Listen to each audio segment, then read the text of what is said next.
This is a story by Gordon Grills from Tucson, Arizona. I arrived in the maximum security unit, aka the Walls, in Florence, Arizona, in September of 1984. I was there for all of 2 weeks before I got caught up in a riot. It was a Saturday, and there was going to be a big tackle football game on the athletic field. The whites were playing the blacks, with the Mexicans serving as referees.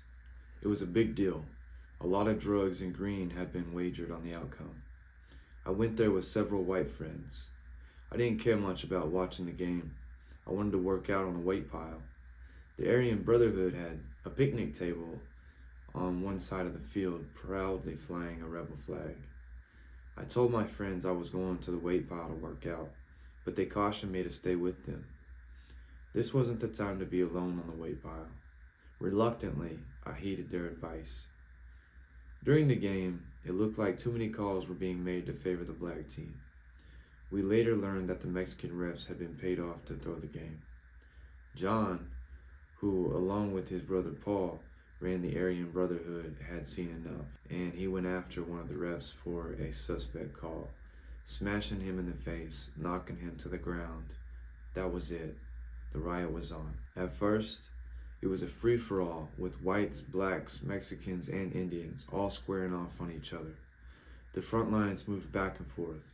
You really didn't want to get knocked to the ground because then you were in danger of being killed or stomped to death. Several prisoners on all sides were trampled in this way. After a bit, the Indians withdrew out of the melee and went to a far corner of the athletic field. This really wasn't their fight anyway. The blacks did the same, leaving the whites, who were led by the Aryan Brotherhood, to fight the Mexicans, who the Mexican Mafia led.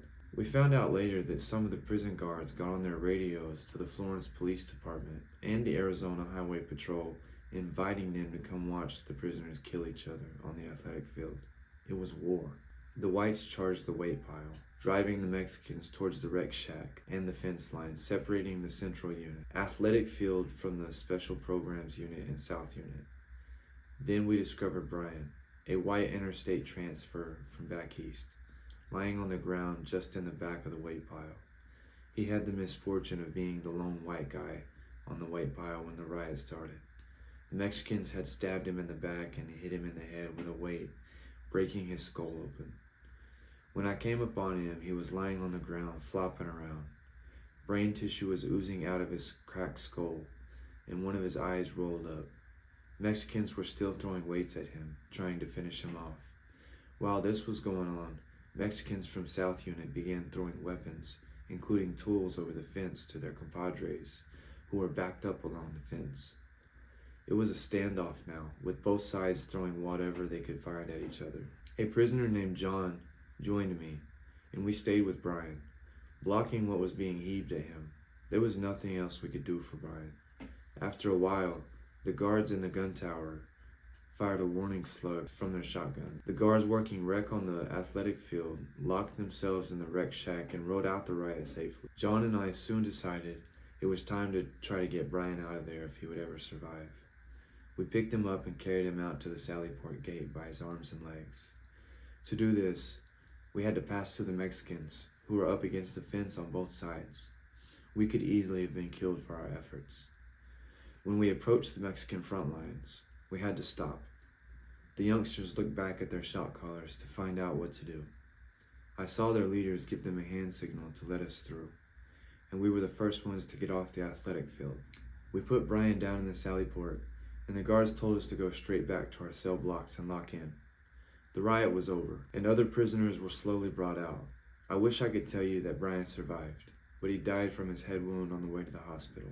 I had come through my first prison riot without killing anyone. I had tried to save a life, an act which earned respect from both sides. The next day, I had 2 visitors as the entire prison was locked down. The first was the white Ron Porter, who came around collecting for the fellas in lockup. I gave him a bar of soap and a pack of Camels.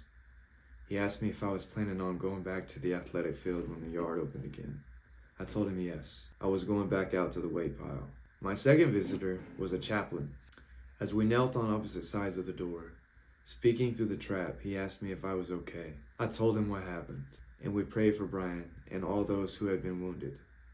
We thanked God for watching over me and his protection during my first prison riot.